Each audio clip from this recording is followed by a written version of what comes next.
बिस्मिल्लाहिर्रहमानिर्रहीम। अस्सलाम वालेकुम स्टूडेंट्स, आज हमारा टॉपिक है डेंसिटी ऑफ एन ऑब्जेक्ट कि किसी भी ऑब्जेक्ट की डेंसिटी को कैसे फाइंड करते हैं। तो डेंसिटी को फाइंड करने के लिए आर्किमेडिस प्रिंसिपल, जो कि हम इससे पहले टॉपिक जो कर चुके हैं, आर्किमेडिस प्रिंसिपल जो है वो डेंसिटी, किसी भी ऑब्जेक्ट की जो डेंसिटी है उसको फाइंड करने में बहुत इंपॉर्टेंट है, बहुत हेल्पफुल है। ठीक है, तो Archimedes principle is also helpful to determine the density of an object, कि किसी भी ऑब्जेक्ट की अगर डेंसिटी को फाइंड करना है तो उसके लिए आर्किमेडिस प्रिंसिपल बहुत ज़्यादा हेल्पफुल है। अब इसके बाद लिखा है कि the ratio in the weights of the body with an equal volume of the liquid is same as in their densities.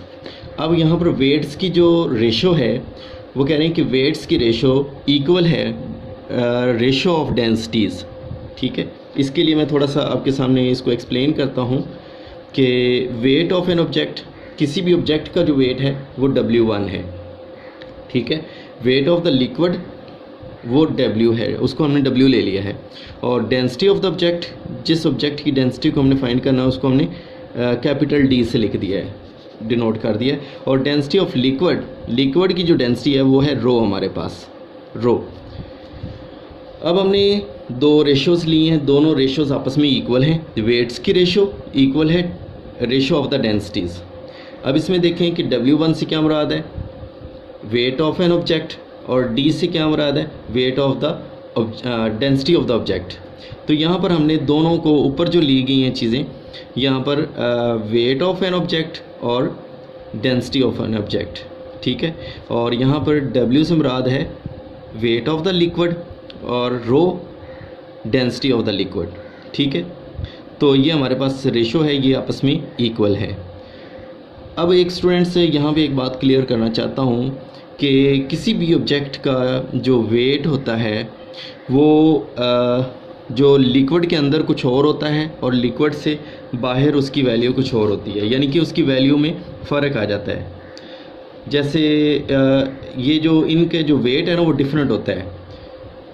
फ़र्ज़ कर लें कि ये हमारे पास एक बॉक्स है, इसका वेट जो है वो 2 न्यूटन है। ठीक है, बाहर जो है पानी से बाहर इसका वेट क्या है, 2 न्यूटन।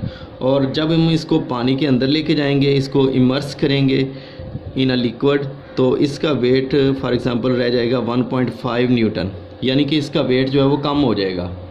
ठीक है, यानी कहने का मतलब ये है कि जो लिक्विड के अंदर और लिक्विड से बाहर जो वेट होता है ना ऑब्जेक्ट का, वो सेम नहीं रहता। लिक्विड के अंदर जाकर वेट में कमी आ जाती है। ठीक है, क्योंकि उसके ऊपर पानी की जो फोर्स होती है, वो उछाल की फ़ोर्स, जिसे हमने अपथ्रस्ट फोर्स कहा था, वो इस पर एक्ट कर रही होती है। और वेट ऑफ द लिक्विड वो हमारे पास क्या है, W है। ठीक है ना, और वो किसके बराबर होता है, W1 माइनस W2। अब इसमें W1 क्या है, जो ऑब्जेक्ट का जो वेट था जो कि लिक्विड से बाहर था, और W2 जो है लिक्विड के अंदर। ठीक है, तो अब लिक्विड ऑब्जेक्ट का जो वेट है लिक्विड से बाहर है, फॉर एग्ज़ाम्पल वो हमारे पास 2 न्यूटन है, और लिक्विड के अंदर जो चला जाएगा तो उसका वेट कितना आ जाएगा, वो हो जाएगा 1.5 न्यूटन। ठीक है ना, तो अगर हमने wait of the liquid find करना है तो वो हमारे पास क्या आ जाएगा, जैसे for example 2 Newton minus 1.5 Newton, तो हमारे पास आ जाएगा 0.5 न्यूटन, ये वेट ऑफ द लिक्विड होगा। ठीक है, W2 के बारे में आप अंडरस्टैंड कर चुके हैं। ठीक है, इस चीज़ को मैं एक दफ़ा फिर से रिपीट कर देता हूँ कि W1 से मुराद है वेट ऑफ द ऑब्जेक्ट। ठीक है, ये वेट ऑफ ऑब्जेक्ट है जब वो पानी से बाहर है। ठीक है, और जब वो पानी के अंदर चला जाएगा, लिक्विड के अंदर चला जाएगा, तो उसका वेट जो है वो कम हो जाएगा। तो अगर हम इन दोनों का जो डिफरेंस ले लेते हैं, W1 माइनस W2, तो हमारे पास जो W आएगा वो वेट ऑफ द लिक्विड होगा। ठीक है, वेट ऑफ लिक्विड होगा W, जिसे हमने W से रिप्रेजेंट किया है। ठीक है, अब देखें स्टूडेंट्स, इसकी तरफ वापस आते हैं कि यहाँ पे हमने वो जो बात हमने क्लियर कर ली है the ratio in the weights of the body with an equal volume of the liquid is the same as in their densities, कि वेट्स के दरमियान जो रेशो है वो डेंसिटीज़ के दरमियान रेशो के इक्वल है। डेंसिटी ऑफ द ऑब्जेक्ट, जिस ऑब्जेक्ट की कोई ऑब्जेक्ट है उसकी डेंसिटी हमने ली है, डी से रिप्रेजेंट किया गया है।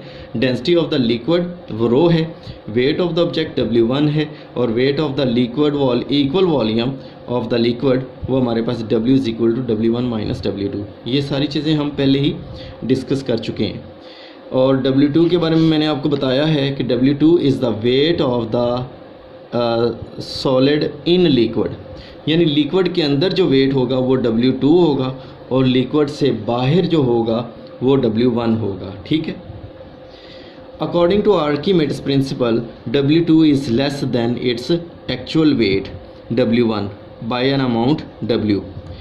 अब वो कहते हैं कि जो लिक्विड का जो वेट होता है ना, लिक्विड का, जिसके अंदर हमने ऑब्जेक्ट को इमर्स किया है, डुबोया है, लिक्विड के वेट की वजह से जो W1 है ये होगा ग्रेटर और W2 जो होगा वो लेस होगा। ठीक है ना। W1 जो है वो पानी से बाहर किसी भी ऑब्जेक्ट का वेट है, ये पानी से बाहर है, और पानी के अंदर जो है उसका W2 होगा। तो पानी के अंदर जो वेट है वो कम होगा, किसकी वजह से? वेट ऑफ द लिक्विड की वजह से। ठीक है। तो अब हमारे पास ये फार्मूला हम पहले भी डिस्कस कर चुके हैं कि W1 over W is equal to D over rho. तो यहाँ से अगर हमने डी निकालनी है, डेंसिटी ऑफ ऑब्जेक्ट निकालनी है, तो ये रो जो है ये इधर डिवाइड हो रहा है, तो उधर जाकर क्या हो जाएगा? मल्टीप्लाई। और हमारे पास ये फार्मूला बन जाएगा D is equal W1 over W cross rho, और W की जगह पे हम लिख सकते हैं W1 minus W2। D is equal to W1 over W1 minus W2 multiplying by rho density. ठीक हो गया। ये हमारे पास एक ऑब्जेक्ट की डेंसिटी को फाइंड करने का एक फार्मूला आ चुका है। ठीक है। तो अब हम इसकी एक एग्जांपल कर लेते हैं स्टूडेंट्स आपके सामने। इससे रिलेटेड एक एग्जांपल है हमारे पास। ठीक है।